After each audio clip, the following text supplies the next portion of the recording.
Equity mutual funds की past performance ये बताने के लिए काफी है कि equity mutual funds long term में वेल्थ क्रिएशन के लिए मोस्ट सुटेबल माने जा सकते हैं।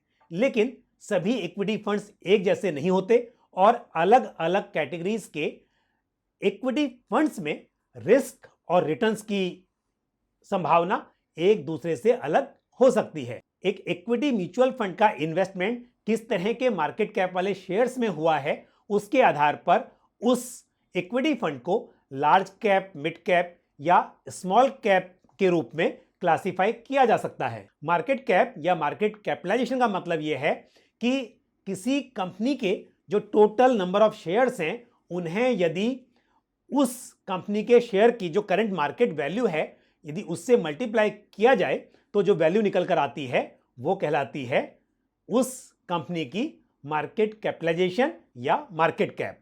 तो यदि हम एक मिड कैप फंड की बात करें तो एक मिड कैप फंड का जो टोटल असेट अंडर मैनेजमेंट यानी कि एएम होगा, उसका मिनिमम 65% मिड कैप कंपनीज के शेयर्स में इन्वेस्ट होगा। मिड कैप शेयर्स में जबरदस्त ग्रोथ पोटेंशियल होता है क्योंकि आज के मिड कैप कल के लार्ज कैप या ब्लू चिप बन सकते हैं और इसीलिए इन मिड कैप शेयर्स को इमर्जिंग ब्लू चिप भी कहा जाता है। नमस्कार, मैं हूं Pankaj Matpal, certified financial planner, और आज मैं बात करने जा रहा हूं एक ऐसे मिड कैप फंड की जिसने पिछले 20 सालों में निवेशकों की वेल्थ क्रिएशन में खास मदद की है। जी हां दोस्तों, मैं बात कर रहा हूं आदित्य बिरला सन लाइफ मिड कैप फंड की, जो कि 3 अक्टूबर 2002 को लॉन्च हुआ था और पिछले 20 सालों की यदि परफॉर्मेंस देखी जाए तो ये स्कीम 21% की कंपाउंडेड एनुअल ग्रोथ दर्ज कराने में कामयाब रही है। हमेशा कहा जाता है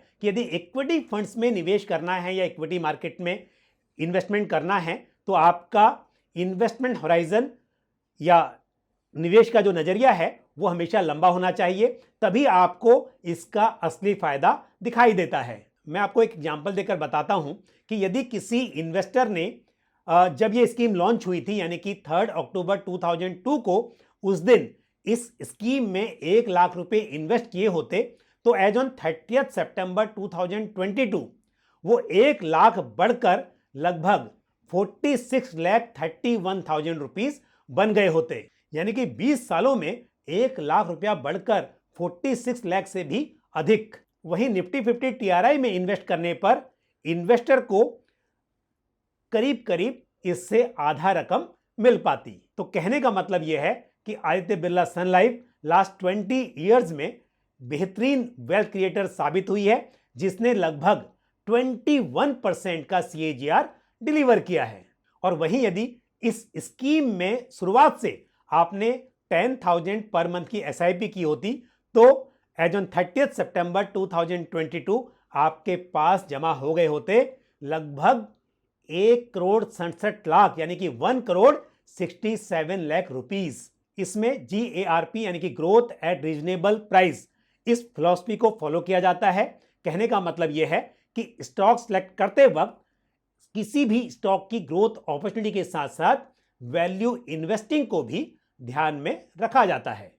साथ ही स्कीम का पोर्टफोलियो फंडामेंटल रिसर्च ड्रिवन है, मतलब वही स्टॉक्स इस स्कीम के पोर्टफोलियो में जगह बना सकते हैं जो कि फंडामेंटली स्ट्रांग हो। ग्रोथ ओरिएंटेड पोर्टफोलियो बनाने के लिए स्केलेबल और सस्टेनेबल ग्रोथ वाली कंपनीज को ही चुना जाता है और 65 to 75 स्टॉक्स इस स्कीम के पोर्टफोलियो में रखे जाते हैं ताकि एक वेल डाइवर्सिफाइड पोर्टफोलियो हो जिससे रिटर्न्स और स्टेबिलिटी दोनों ही मिल सके। इस स्कीम का बेंचमार्क है निफ्टी मिड कैप 100 टीआरआई। यदि मैं स्कीम के करंट पोर्टफोलियो की बात करूं तो यहां पर हम देख सकते हैं कि सेक्टर एलोकेशन में सबसे अधिक एलोकेशन है BFSI यानी कि banking and financial service industry में, और यहां पर करीब 19% का एलोकेशन है जिसमें बैंकिंग एंड फाइनेंशियल सर्विसेज के साथ साथ इंश्योरेंस सेक्टर भी शामिल है। उसके बाद जो मेजर एलोकेशन है वो है कैपिटल गुड्स में, जहां पर करीब 13.5% का एलोकेशन है, केमिकल में 12%,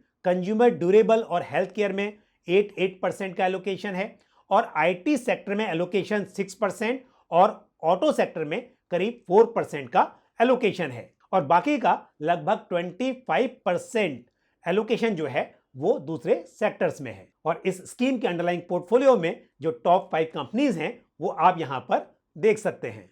तो इस स्कीम को रिव्यू करने का मेरा मकसद ये था कि इस स्कीम ने 20 इयर्स पूरे किए हैं और इन 20 इयर्स में जिस तरह का ग्रोथ यहां पर दिखाई दिया है ये साबित करने के लिए काफी है कि इन्वेस्टर्स को इक्विटी फंड्स में लॉन्ग टर्म के लिए इन्वेस्ट करना चाहिए और साथ ही पेशेंस होना बहुत ही जरूरी है। इक्विटी मार्केट में उतार चढ़ाव या वॉलेटिलिटी की संभावना हमेशा बनी रहती है, लेकिन यदि निवेशकों में धैर्य हो तो लॉन्ग टर्म में वेल्थ क्रिएट करना आसान हो जाता है। हमने यहां पर देखा कि 20 इयर्स में स्कीम ने लगभग 21% का CAGR डिलीवर किया, लेकिन इसका मतलब ऐसा नहीं है कि साल दर साल ये स्कीम सेम रेट से ग्रो हुई। यहां पर कई बार उतार चढ़ाव आए तो ऐसे में वो इन्वेस्टर्स जो बीच में डर कर निकल गए उनकी वेल्थ क्रिएशन की जर्नी कंप्लीट नहीं हो पाई होगी, लेकिन जो यहां पर टिके रहे उनके लिए वेल्थ क्रिएट करना पॉसिबल हो पाया।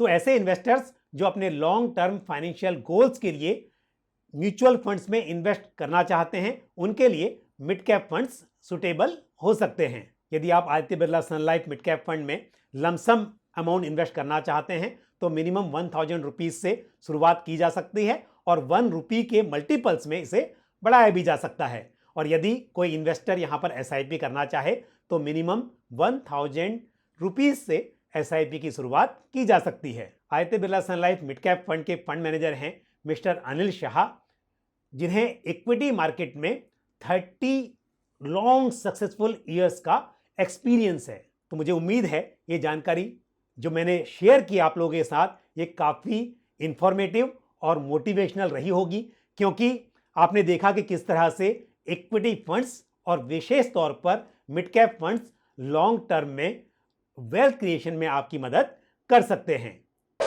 वीडियो को लाइक करना और शेयर करना ना भूलें और साथ ही यदि आपका कोई सवाल या सुझाव हो तो आप कमेंट बॉक्स में पोस्ट कर सकते हैं।